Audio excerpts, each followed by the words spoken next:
This is the Aftermarket Radio Network.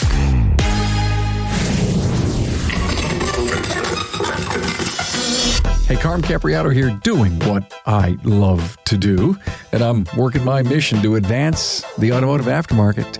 If every episode can move one aftermarket professional to find a new path to success, well, then I've done my job. But remember, the sweat equity of change is real, and it starts with you. You know, every year the month of November sparks the feeling of gratitude. Some of you might even share what you're grateful for at the Thanksgiving dinner table. But are you truly grateful for the rest of the year? Or do you start to tune out and return to the white noise all around you? Well, in this episode, Bill Nalu challenges the way you think about yourself and others. I guarantee you'll feel differently when the audio ends and your work begins. Hey, thanks to our partners Apex and Shopware for providing you this episode. You know, Apex 2021 is in the record books, and I must say that Apex lived up to presenting leading-edge technology from suppliers, but they also did a great job of showcasing the emerging tech of tomorrow. You have plenty of time to plan for 2022, November 1st through the 3rd, 2022. Apex, now more than ever. Hey, here's a little tip for you. Sell with clicks, not calls. Showcase your technical expertise and get to yes faster. With Shopware's online interactive repair orders, you will put your value at your customer's fingertips. Book a demo on the web at getshopware.com. Hey, this podcast is meant to inspire and examine a bigger opportunity in your world and your business.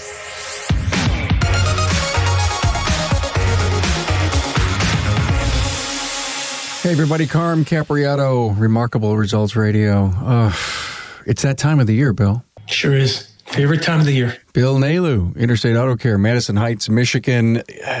All of a sudden the phone rings. It's Bill. And we end up having some incredible discussions about life and things. And it's always good to hang with you, phone, podcast, one-on-one, as we did at Apex this year. What's going on? How have you been? Where is your mental state as we prepare for this upcoming holiday? I mean, this episode is going to release, I think, a day after Thanksgiving. It's been reflective. It's been challenging. It's been interesting. And man, I wouldn't want it any other way.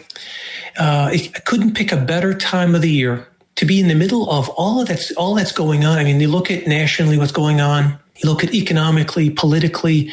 A lot of things are in flux and turmoil. If we're not careful, we're going to get lost in this stuff. And then that's why I sort of reached out to you, because a lot of what goes on in the industry, a lot of what happens in the four corners of our buildings starts at home, starts in here. And that's why I figured I would call you, and we would just maybe chat it up and maybe remind ourselves as well as remind others sort of where we have to go for that well. When everything's dry inside, where do you go to get your nutrition? And so maybe over the next, whatever it's going to be, whether it's a half hour or an hour, whatever it's going to be, we'll go over some things, and it'll be interesting. We were going to have perhaps three of us, but the fact that it's just you and I, maybe there'll be more exchanging. It'll be interesting, because I want to ask you some questions, because it's not, a lot of times you're sitting there and you get to ask all the questions. Maybe this is a good way for us to bounce things off of each other. So I'm looking forward to it. I think you brought up some great things. There's a lot going on in our world. Also, an awful lot to be thankful of. It was a year ago, and we said, "Oh my God, we're essential." And, we kind of made it. We were open. We took advantage of PPP. We did all the stuff that was available to us, the things that we did in the top of our industry.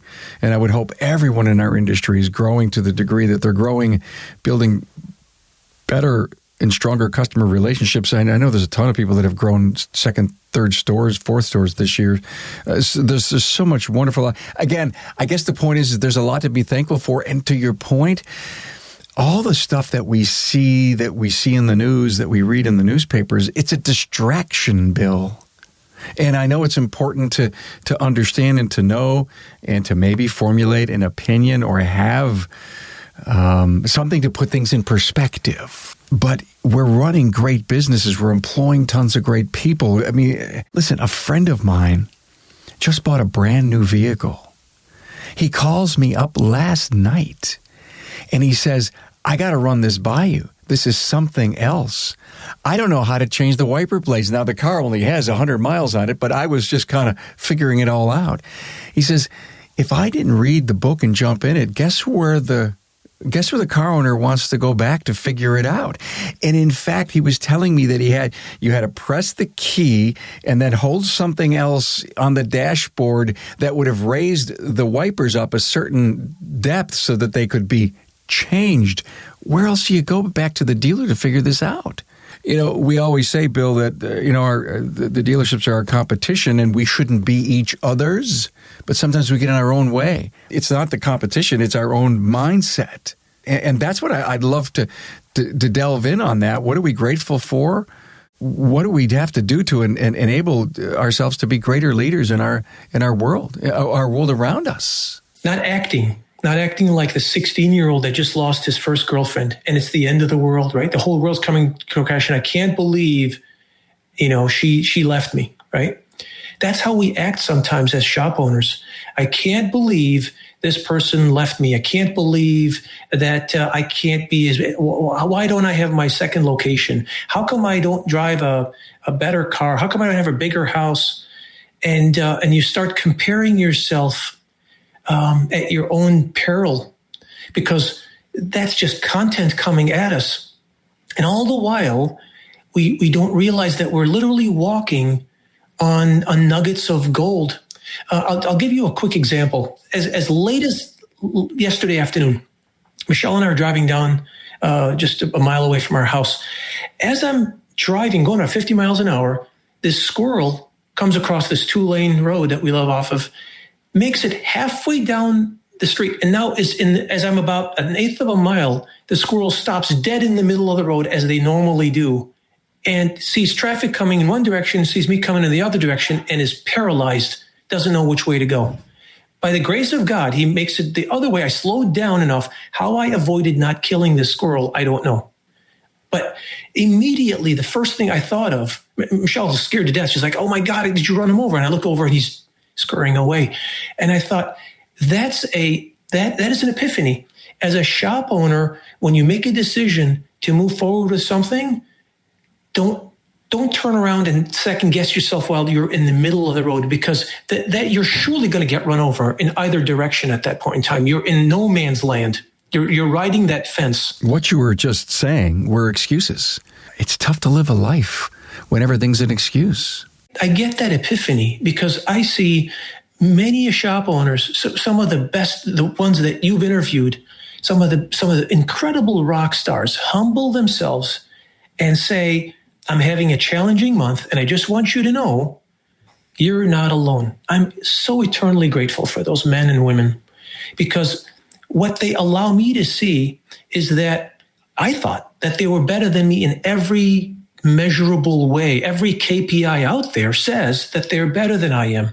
And when they humble themselves and when they say, you know what, I'm having a challenging month, that allows somebody who doesn't measure in that same way to say, well, you know what, maybe you haven't had enough humble pie. I have. Would you be interested in having some with me? What if we sit down and have some humble pie together? Because all I've ever had in my life is humble pie. And all of a sudden you have an exchange where the mentor is the mentee, the student is the teacher, and the teacher is the student. That exchange, I'm fascinated. I mean, Barry Barrett talks about all the time, about service writers being fascinating, right? How are you going to be fascinating if you're not fascinated by life? If you don't literally and figuratively appreciate every single damn thing that comes into your life. If you don't understand that everything's coming for you. And I know this can sound cliche-ish, but damn it, I mean this. If you don't have a way to see some little problem, that small engine fire that could have burned the entire building down, if you can't separate the engine fire that might cost you $3,000 from what would have cost you $300,000 or $3 million. If you can't sit down and say to your people, thank God we're going to learn something from this. Thank God processes and procedures are going to be implemented and revised so that we don't ever have to go through what we had to go through again. That level of leadership comes only through gratitude. Ever think that you weren't good enough? God, yes, of course. Absolutely. I question myself as a father, as a husband, as a shop owner. And I think while that may sound like, well, come on, you're being self-deprecating. No, I seriously mean that. I think we as shop owners, even if you have your stuff together, I think your people need to understand that you go through life questioning whether you're doing everything whether you're being everything you need to be, right? So that they can feel like, oh, wow, so there are questions along the way. Well, hell yeah. Yeah, but Bill, if you didn't feel you were good enough and then you made that leap, you became very humble, you became vulnerable. Did you become a student then of how to be good enough? And then you were absorbed in the network grew and you became a better listener and you started to realize, well, I'm not good enough, so I'm not smart enough. Well, wait a minute. There's people that teach you that stuff. There are things to learn every minute of every day. Yeah, I'll give you an example. You know my longstanding relationship with accounting, right? Numbers aren't my thing, right? It's relationships. Right. So you get guys like Seth Thorson. And bring up his name and Bruce Howes, for example, Stefan Grabina. These guys are all great at numbers, right? And so when you look at that and you say to yourself, so if I don't have that love for numbers, how do you? And so in Seth's case, he hired his opposite. His number 2 is his complement, right? So who the hell says that I got to know it all? Who says that I've got to be end all be all, be the perfect? Like how many times have the kids said to you, well, you're not the perfect, I wish you were a better father. Yeah, you're right. You know what? I wish I was a better father too. Guess what? I'm just doing it for the first time. Just like you're being my son or my daughter for the first time. How many times have you had that conversation with the kids? Oh my God. I'm learning each and every step of the way. In fact, I think I'm still learning how to be a great husband, Bill. Saint Anne and Saint Michelle, as they stand by, waiting for us to become perfect, right? Yeah, I know. And every once in a while, she cuts me some slack. And then I feel good about myself and say, I got to write that down. I've done something right, maybe. What you bring up, Carm, is sometimes I think what gets us into trouble is judgment. When you judge something to be not what you want, that's where I think where suffering comes from. Tell you a quick story about an accounting class of all things. And I may have mentioned this years ago, but I was sitting in an accounting class back in, I don't know what it was, 1986 or something like that. Was that like fingernails on a chalkboard for you? It was utter hell. It was utter hell for me. So we're sitting there. It had been raining. I know. Wait a minute. Why did you do it? Well, I had to take it. It was a requirement. It was a requirement in business school. So I'm sitting there and we're dying because it was raining for about 2 weeks straight in Michigan. And this incredible teacher, this incredible professor, looks at everybody just sort of dull and dreary. And he says, hey, guys, he said, ever notice how fresh the air smells after a hard rain? And immediately, I mean, that's my love language. I'm like, what? He goes, think about it. He says, it starts raining. All of the pollution, all the air pollution in the air goes away because it gets washed out into the ground. And then the streets are washed away. And then life springs eternal because birds come out after the worms come out of the ground. And it's like life. And this was 30 some years ago. Carm, it changed the way I look at weather. Not the way I look at rain, at weather.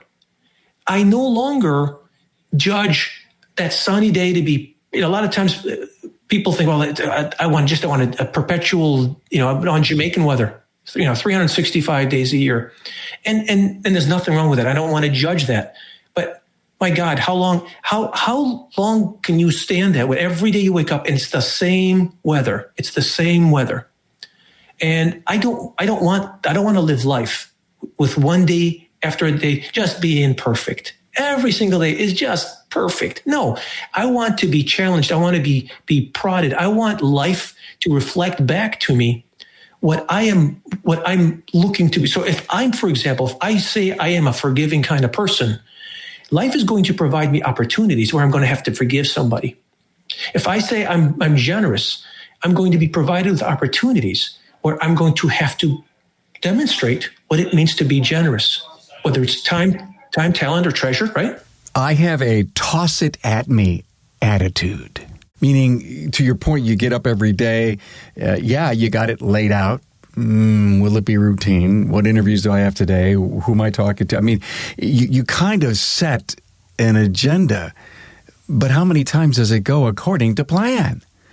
And so with that toss it at me attitude, meaning I can overcome, I can figure it out, I can yin when I have to yang, I can say no to this and yes to that on a moment's notice. The older I get, the more I realize I need time to think about some of that stuff and how it compounds the day after, or the rest of the day. I love what you said, and thank you for reminding me about accounting. I love numbers, Bill, but I don't have the patience to write them down and to manage them and to put the receipt here and to check that box. And, I don't have that high conformity. Numbers are cool to me. Give me a financial statement and I'll walk through it and give you the pulse beat of a business. But don't ask me to do the general ledger. You were talking about Seth Thorson Hiring a Who, a great book. I read it cover to cover in like 2 weekends. Dan Sullivan, Who, Not How. And more and more people in our industry, as they realize the opportunities that are laid out in front of them, realize that they can't do everything. They can't do all the hows. They have to find who's. And if it's the marketing company, if it's the website company, or if it's the COO or the accounting or the accounting firm, we're realizing that we need to have who's. If not, we're going to kill ourselves. Eckhart Tolle. I don't know if you heard of him. He was on Oprah a couple of times. He's just a spiritual author. He has a book called A New Earth. And in this thing, he talks about awareness. Awareness is that other favorite word of mine, just being aware of what is happening, and so he asks a very important question. He says, who do you suppose is doing the thinking? A lot of times people say, well, the words that you're hearing from my mouth right now, your mind is processing that. A lot of us think that that's who we are. It's our mind working, it's our brain working.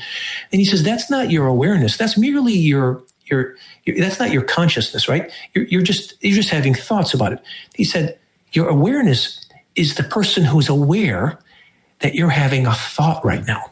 Whoa, wait a minute. Say that again. So your awareness, a lot of people think that who they are is the computer that's generating sounds or able to decipher sounds so that we can communicate with each other. And what he explains is that your awareness isn't that you're having a thought. It's that you are aware of the fact that you are having a thought. That is your consciousness. That is the true essence of who we are. The fact that we can contemplate, the fact that we have the awareness to know that we are stewards on a planet. We are the ascension being. We're the alpha species that has the capacity to ruin everything or maintain things, right? The fact that we have the ability to be able to have compassion, to know what the difference is between survival and mere greed, having those things. What you said, I believe, has everything to do with being present. Yeah. Okay, because if your conscious is rocking and rolling and you don't even know what's going on back there, it's just knowing, seeing, intuitions and all that stuff.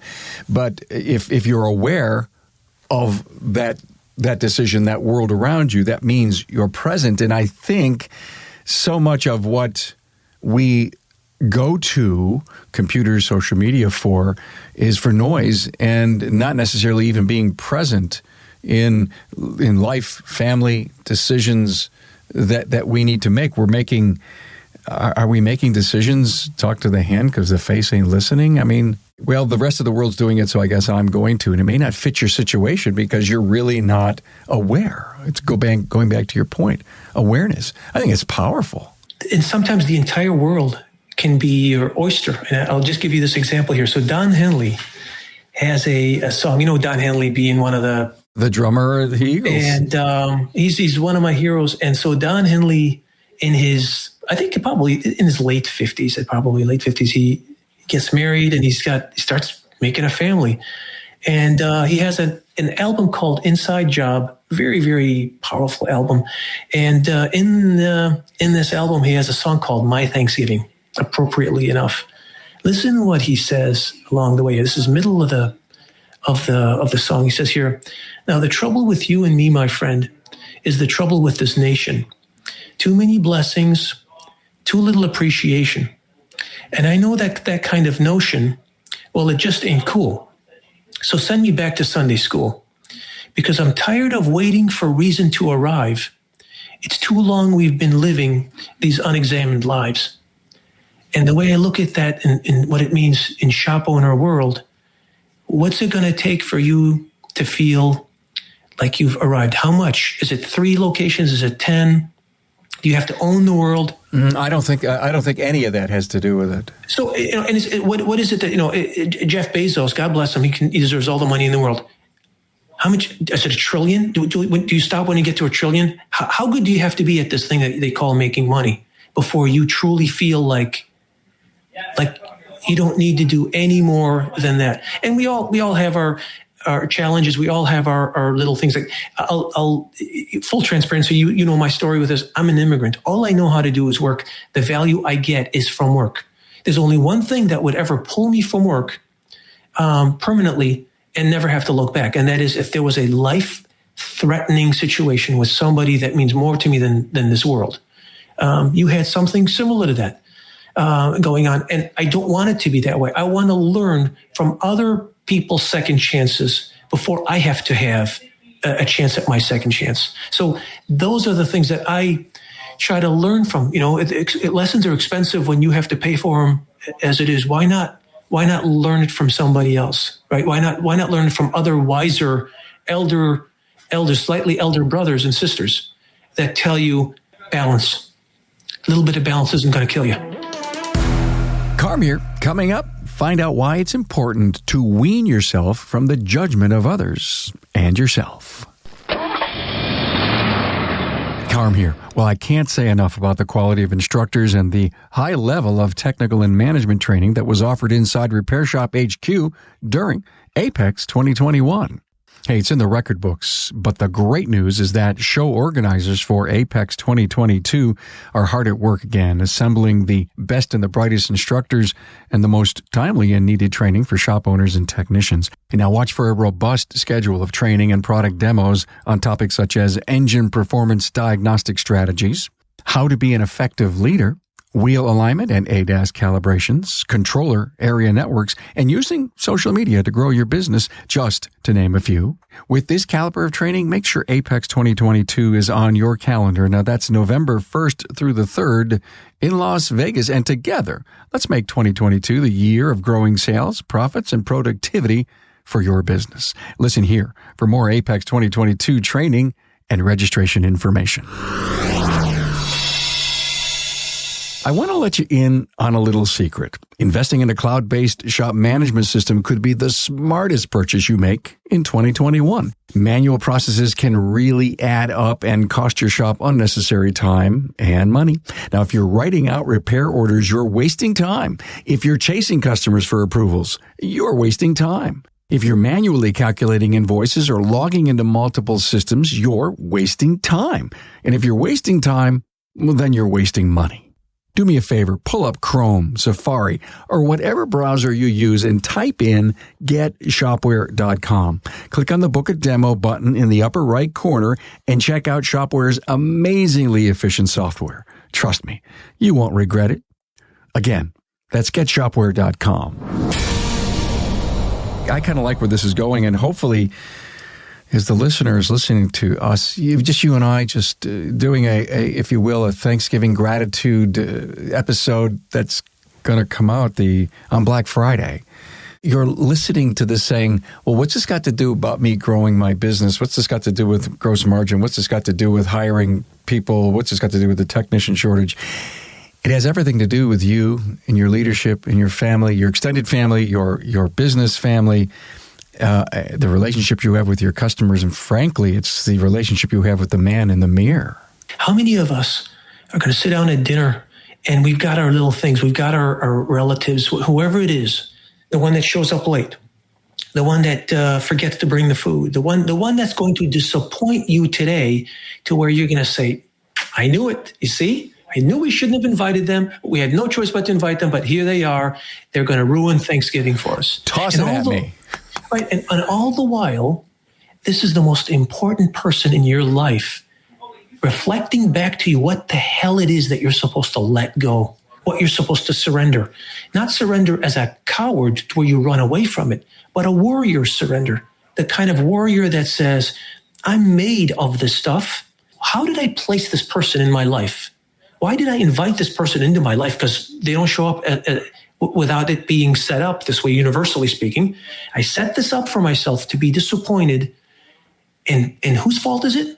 Is it their responsibility or is it mine here? I have control. Did you know you were going to be disappointed? I think we set ourselves up, right? Okay. We have expectations. Meaning right? It's happened enough. You're inviting that individual, and you know something's going to happen, and if you do know, then there's no reason to be crazy or upset. Again, I go think it kind of reminds me of just secure leadership. It reminds me of being a whole lot vulnerable to the people in your life, which I know is becoming more and more of a discussion on great leadership traits of any great leader in the business. But it goes back to toss it at me. We'll figure it out. We'll make do. We'll eat less. We'll have more. We'll unfreeze some. I mean, in my opinion, there's a way around every life's crisis.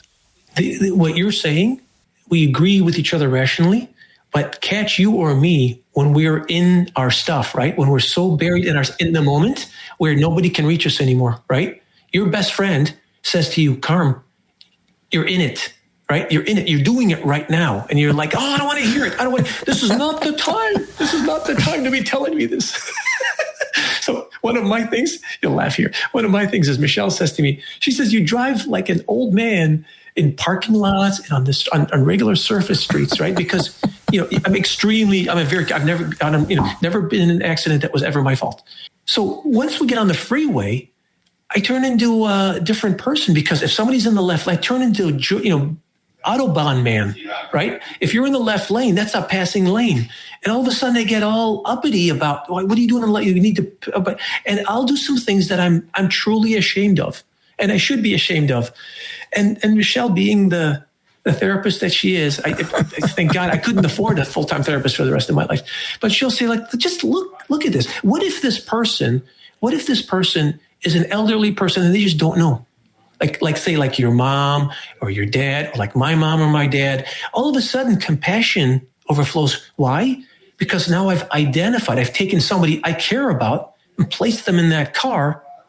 Well, why do we do that with relatives? Why can't we do that with people that we don't know? Why can't we assume that the person who's racing past me at 140 miles an hour isn't a raging lunatic? Maybe it's somebody going to the hospital because they don't know whether they're going to see their loved one, dead or alive, in the next 5 minutes. I rationalize that all the time. Every single time I may be in a traffic position behind someone, see somebody racing by, I always stop and I say, I wonder what's going on in their life. It goes back to that incredible Chick-fil-A human resource video, and I've shared this on the show before, all these 1,000+ episodes. And you know what I'm going to do when we put the show notes page out? I'm going to put a link to that YouTube video. Everyone has a story. And it goes around all the different customers in this Chick-fil-A, and it's a human resource video for a new employee that lets them know that there's a lot going on in people's lives that you may not know. And then it goes around to over about 15 different customers and employees, and it puts a cloud bubble up and explains what's going on in their world. Yeah. Here's my challenge to anybody who's going to listen to this episode.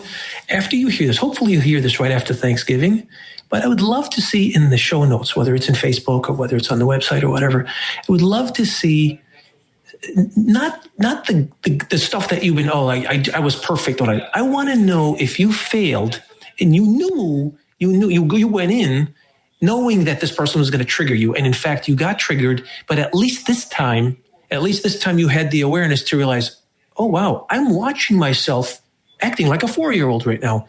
Isn't that interesting?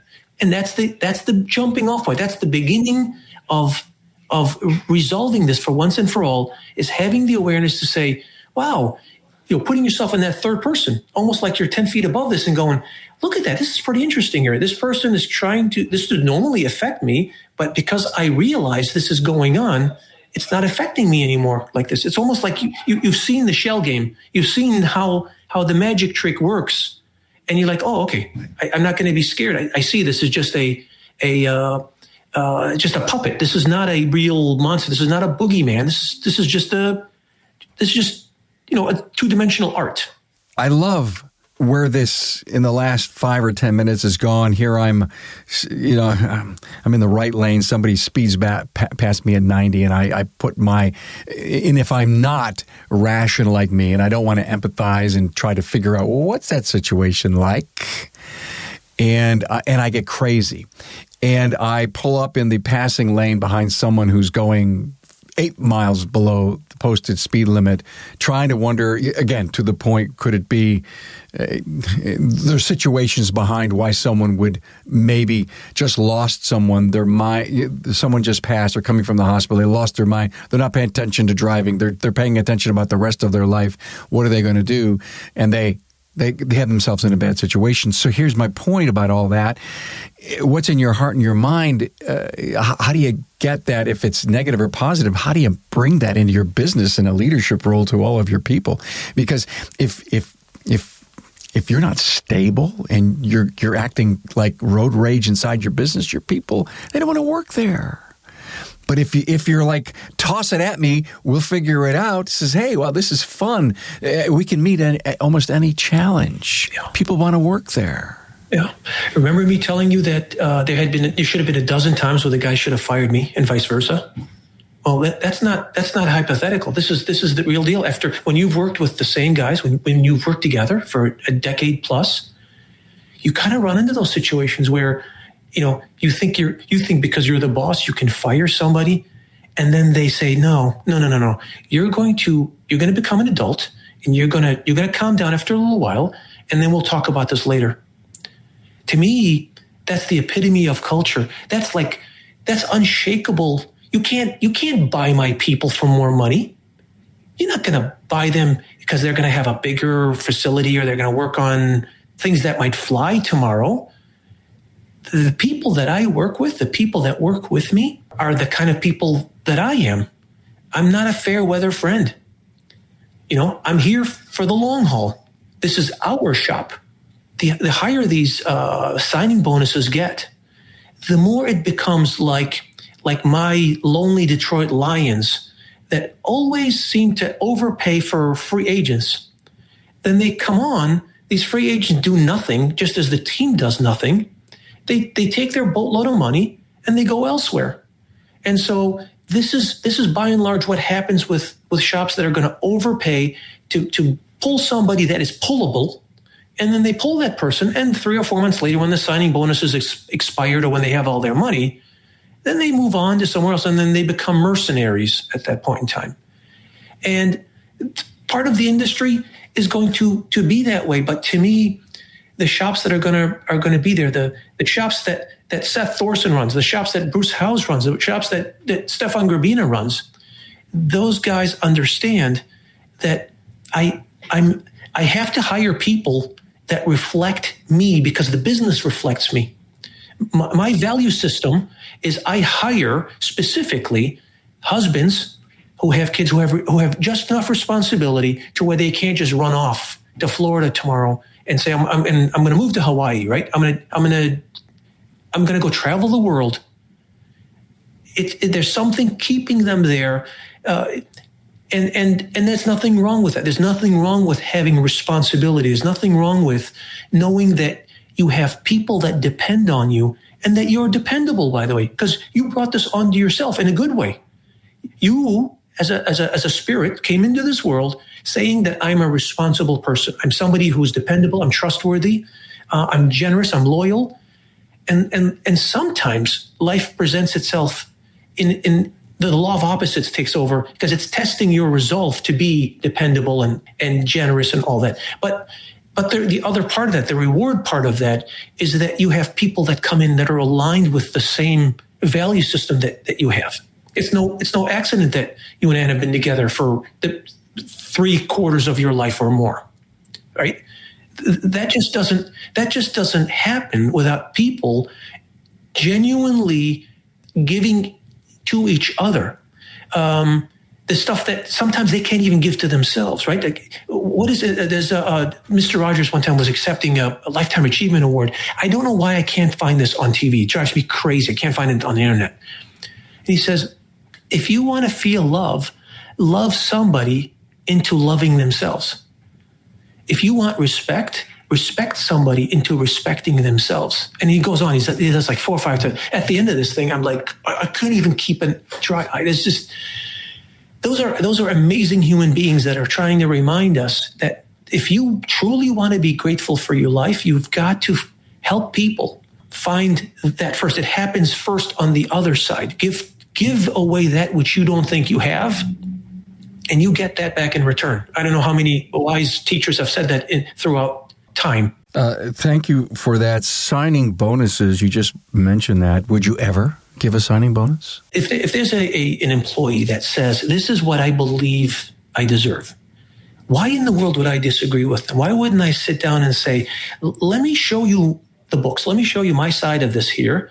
And then let's sit down and figure out how we can do that. And so in my case, specifically, what I would say to somebody is, you name the raise that you want, and then let's put it down, and then let's see how we can actually make that work. If we can get the customer to pay for it, let's double. Why wouldn't we double our? And so the only thing holding us back is the marketplace.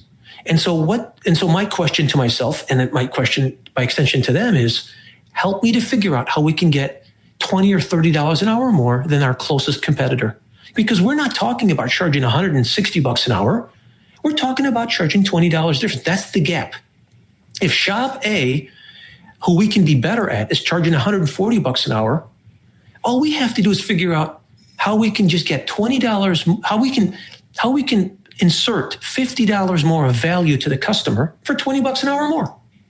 Solution? That's the easiest form. You don't even have to be able to know math in order to know, because that's inherently true in the nature of consumerism.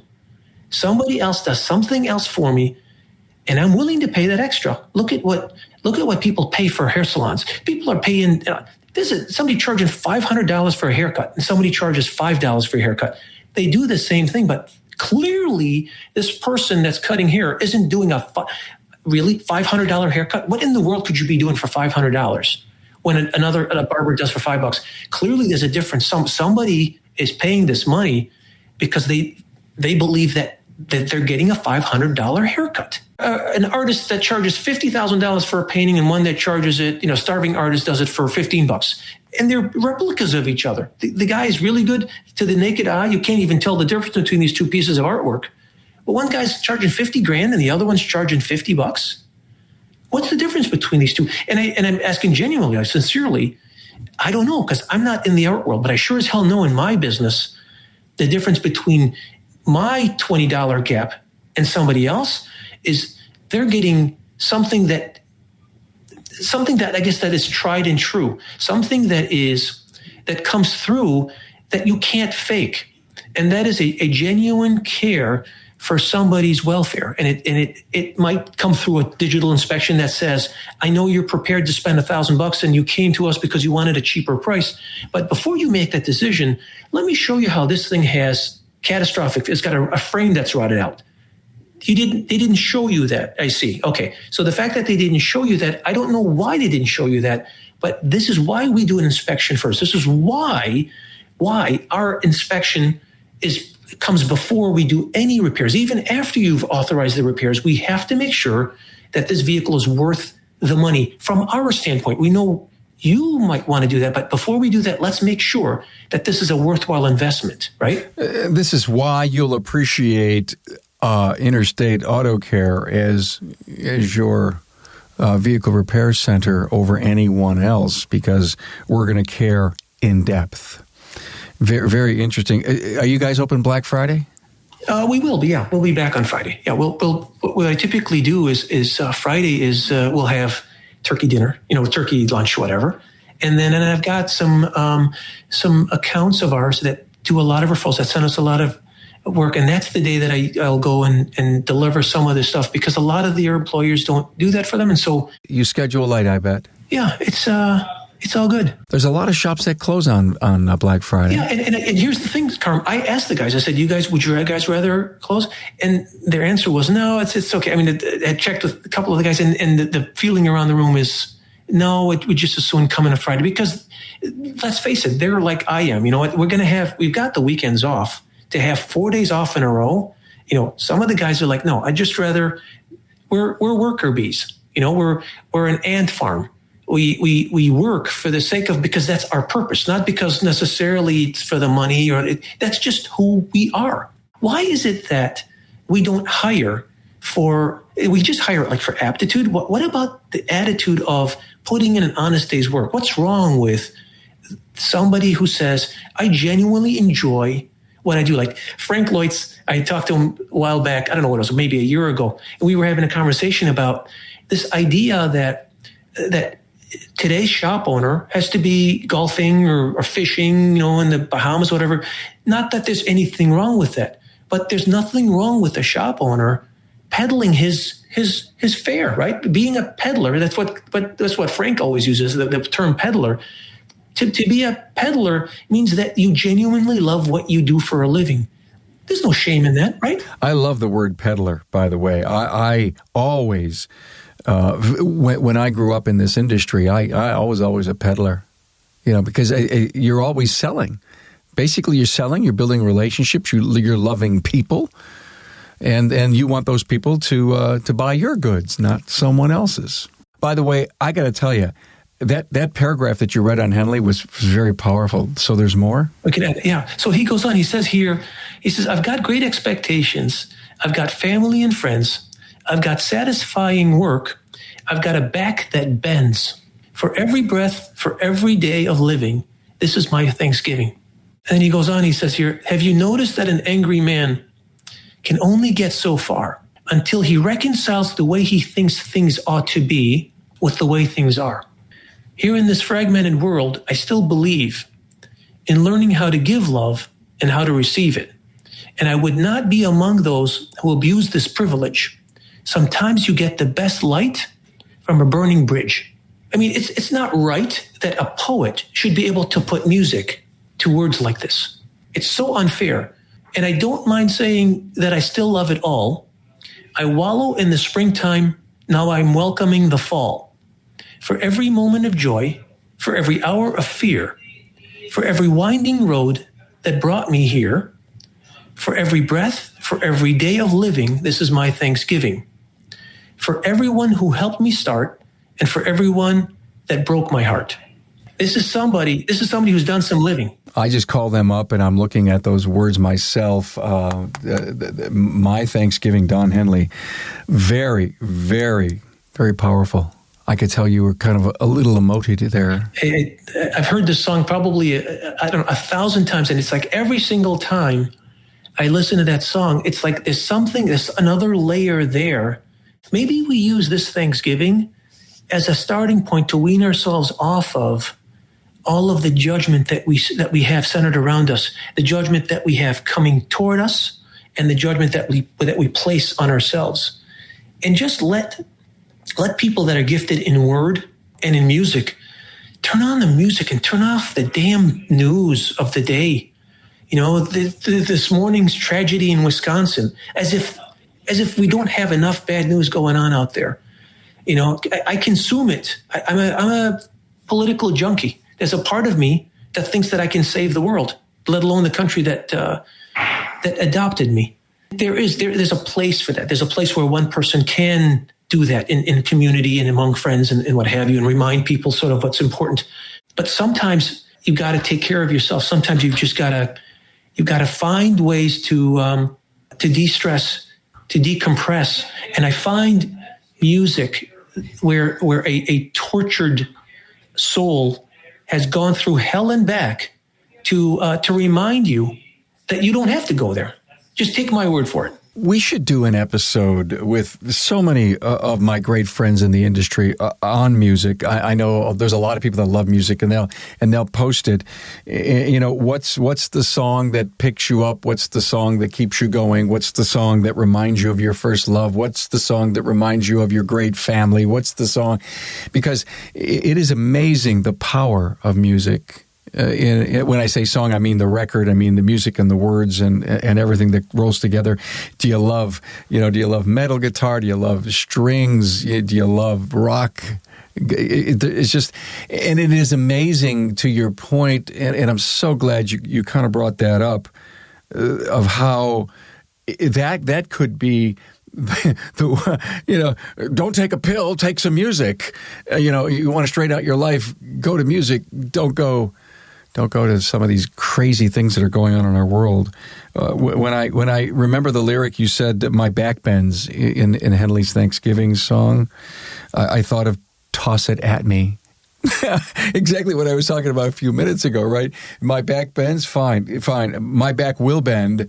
Let me have it. What is your problem? How can I help you? How can I help the situation? How can I help us get through life without pulling ourselves too far down into a deep hole that spins us in a negative? I call it the virtual, the vortex, the negative vortex. We talked about it. I've done podcasts on the struggling shop and the struggling individual and how we can upend the rule of holes, when to stop digging. I mean, your message of thanksgiving, your message of gratitude is big and it's wide, and there's not one particular answer. But I think what we just did together in this last 40-some minutes was to hopefully toss out a bunch of life-changing mementos, memos, awarenesses, right? Yes, awareness. Share this with someone. Share this with a friend. Share this with your wife. Share this with a peer. Share this with your manager. Share this with your peoples. It's a message that I think will have a resonance with so many people in our industry. The most successful and the ones that are looking to find answers to longevity and success in their life, not only in life and in their business. So, man, thank you for all your wisdom, my friend. Thank you for making this possible, my friend. I'm eternally grateful. I will say this for the rest of the time that you and I exist in this world. We've been friends long enough to say goodbye to a few of them. I'll just leave you with one more thing here. My wife, we're going through some family challenges. My sister-in-law, I shared with you, was going through some challenges, and we had my mother's best friend. She worked with her for 20-some years. Had a stroke and passed away. She was supposed to bring her car in on Monday a few weeks ago. Passes away, and it struck me. I thought to myself, there's folks that'll say, "Gosh, how horrible it is that she just die," without being able to say goodbye to anybody. It would be great if I could say goodbye. Well, saying goodbye means it could be stage 4 cancer of some sort, and it's debilitating and it's painful and it's degrading in some ways. The grass isn't always greener on the other side here. Be careful what you wish for, because there's always another side of that story. There's always the other challenge that you weren't aware of. So how about we just accept the cards that we're dealt, and we say, even though I don't believe this is what I want, what this body is choosing right now, I know at the end of this journey, there's something else there for me, such that at the end I have faith that I will understand why it is that I'm going through what I'm going through today. To your point, if the cards that you were dealt, just don't get yourself into a woe is me, this is how it's going to be. You've got to do the things that take you to a better, more confident level. Don't let anything, to your point, that is not going well in your world pull you down and keep you down. Yeah, and there's no such thing as waste, right? If I'm going through a struggle, this is an opportunity for somebody to feel like they're going to pick me up, right? Because tomorrow, those tables could be turned easily at that point in time. So who do I turn to? I mean, hopefully you've got a network of friends, a network of industry peers, of great friends, and you're willing to be vulnerable and say, hey, I need some help. It is not a sign of weakness today. It is a sign of maturity and great leadership. I mean, any shop owner, any technician, any service advisor that's listening to this, I would venture to guess that you can call just about any single person that's ever been on the show, and they will take your call on the basis that you call them and say, look, I heard about you, and this is how would you mind spending a few minutes with me? Is there a single person that would say no to that, Carm, that you would know of? Not a single person. So you have access to 1,000 episodes, and I don't know how many people. I mean, we're well above 1,000 people, industry veterans, and there's more wisdom in this circle than, my God, it's mind-boggling. So if you're in that situation, yeah, reach out. It's the encyclopedia of automotive aftermarket business acumen. We've got, I'm not here to do a commercial for what we do, but I'm grateful. I'm grateful for you. I'm grateful for everyone who's ever come on the podcast, who supported us as sponsors and partners. And, of course, you, the listener, who continues to be very loyal and listen long time. So I appreciate that. And I'm advancing the aftermarket in ways that I don't think I would have ever fathomed just 6 years ago. And so that I'm grateful for so many things in my life. At the point in life that I'm at, I would have never thought ever. Just 20 small years ago, working for corporate America, that I'd be doing this right now, and I'd have the kind of friends like you all over the country, all over North America, in fact. Right back at you, brother. Yeah. All right, buddy. Enjoy Turkey Day. Happy Thanksgiving to you and your family, everyone else. Take care. Thanks for being on board to listen and learn from the premier automotive aftermarket podcast. Until next time.